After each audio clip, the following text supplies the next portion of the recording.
guys, it's Will Robinson here from Robinson's Auto. Today we have a 2004 Chevy Impala. The high beam switch malfunctioned. Customer stated in the beginning it started, he could hold the switch back and have high beams as long as he held it back, but it wouldn't maintain them. When you release the switch, it would go right to low. Then eventually, as time progressed, he lost high beams altogether. So after some tests, checking out the wire diagram, finding I had power coming in, nothing coming out on high beam, the diagnosis was the switch needs to be replaced. So here's a video of how to remove and replace the multifunction switch on a 2004 Chevy Impala. It's really similar in the Malibus and a couple other models. But here it is. Okay guys, just want to take a second to go over this diagram with you and show you how I came to the conclusion that I had bad contacts in the high beams portion of the switch. I know in the introduction I said that I had power going into the switch but nothing coming out. Well, that was a misinterpretation on my part. Now let me show you how I came to that conclusion. Brought up the wire diagram here. And I knew these two fuses coming in. This is usually a good starting point. I knew these fuses were good because I had low beam. Because if you follow this circuit down, it uses that same 10 amp fuse for the high and the low. And I had low beams, so that wasn't even in the equation anymore. Come over to this side.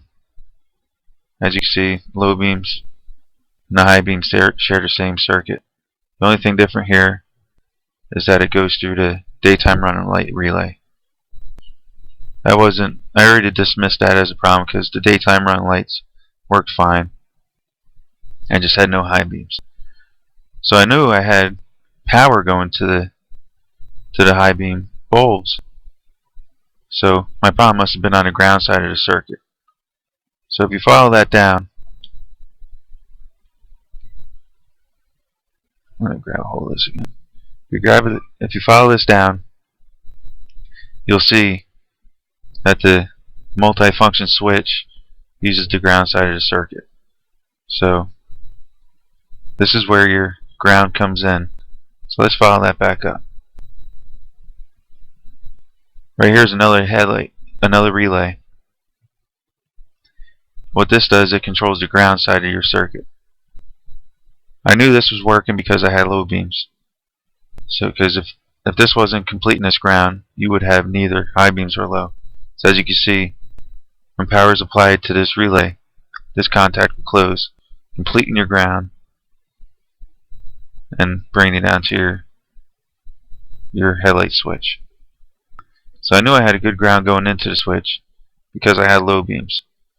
And that completed that circuit there. As you can see, that would turn your low beams on. So I knew that was working. The problem laid right in here. When you pull that switch back to complete the high beam circuit, this circuit was never completed because I had no ground coming out of this. The ground was never being applied to the back side of the bulb. Therefore, it would never turn on. So the next step I did, I unplugged the connector, located the C3 yellow wire and the D5 pink wire. Did a continuity check on it, and no matter where I put that switch, this would never close. That circuit would never complete. It always stayed open. So I knew there had to be a problem in that contact. And that's where we came to the conclusion that the switch had to be replaced. Okay, well here you can see me. I'm removing the center torque screw in the center of the lower cover on the steering column.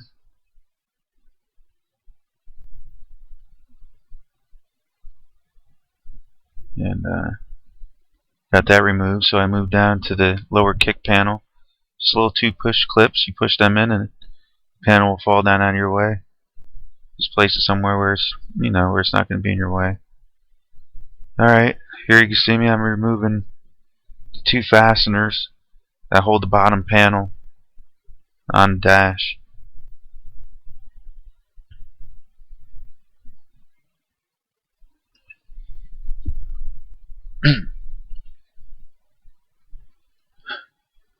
Yeah, it's kind of an awkward position, but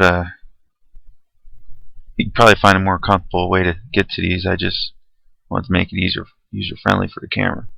Well, here you can see me. I got the fuse panel cover removed already, and now all that's remaining holding this bottom cover on is a couple clips. Just pull that and they'll pop out of your way. Now you can see me. I'm unplugging the wire connection off the back of the panel. Okay, just place that panel to the side. Okay, now I'm removing a lever for the tilt steering. There's just a little clip in there. You can reach it with a screwdriver. Just unclip it and it pulls right out. From there, let me see what I'm doing. Okay, then you can remove that lower cover, and kind of hinges on the back side. You'll see it if you look back in. But you just push it back and down, and it'll come out. And just place that to the side. And then there's two inverted torx screws that hold that top cover onto the steering column. And once you get them removed, you'll see you'll be able to pull that top cover off. There's two of them. Yeah, and that cover should just lift right up, and just place that off to the side.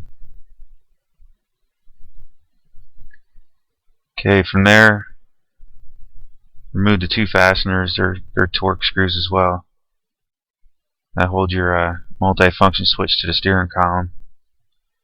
Now this you can do without removing the steering wheel. You just got to find a good position to get that steering wheel in, so you get a nice straight shot. As you can see, that seemed to be the best angle for me. It was really tight, but eventually I got it to break loose. And then once you get them out, you'll see the switch won't be attached to the column anymore. Just reach back and undo all your ties. There's a couple wire ties on the harness, and then go underneath there and unplug your connections. There's 4 of them in total. Once you get them unplugged, you can remove your multifunction switch in your harness. Okay, I'm just going over everything here. I noticed there's a little clip on the switch that I had to press in a little bit further. But from there, yeah, you just guide your harness back in the same way you took it out. You'll see it's a pretty straight on shot. And line up your 2 holes for your fasteners, and once you get them lined up, you could go right ahead and tighten them right up. Get that part out of your way. As you see, that's what I'm doing here. This front one's kind of hard to get at, but you'll find an angle that works good for you. And then just be pulling that steering wheel off. You got an airbag and everything you got to deal with. Alright, once you got that all done, go underneath. There's 3 connectors. Kind of a pain to get at no matter how you try to do it. So just do what you can to get them plugged in. Okay, I got the battery hooked back up. Now I'm going to just run this through a series of tests. I forgot to mention that in the beginning. Make sure you disconnect your battery. Okay. The airbag didn't deploy, so that's good. Alright, going through the windshield wipers here. Running it through all of its motions. Making sure the delay works. And when you turn it down to the park position, make sure those wipers park. When I say park, that means they'll go down a little bit further than normal. I'm checking the high beams and the low beams. Everything's working good. Okay, start putting everything back together.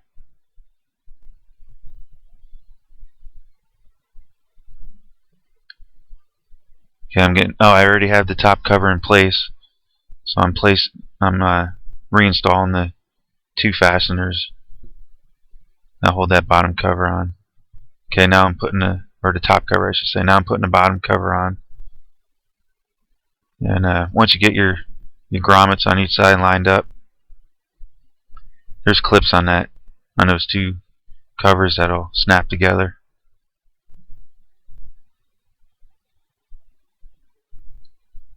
As you can see, I'm getting the grommets lined up. Now let's reinstall your fastener that fastens that lower cover to the column. Okay, reinstall your tilt steering lever. That just clips back in place. Test it, make sure everything's working. Okay, I got the lower panel. Reconnect your wiring connection. And here I think I just noticed I had a fastener that's out of place. There it is, found it. So make sure all your fasteners are in, and once you get those lined up, this panel will snap right in place. Might take a couple shots of getting everything lined up square. Once you got them lined up, you'll feel it'll snap right in place. Okay, now that's one of the fasteners that hold that bottom cover in place. So reinstall them two fasteners. Once that's reinstalled, that lower kick panel just snaps back up in place. Okay, reinstall your fuse panel cover. Okay, guys, job well done. That's it. Make sure you got everything all cleaned up. Go over all your work. Make sure everything's tight. And that's a wrap.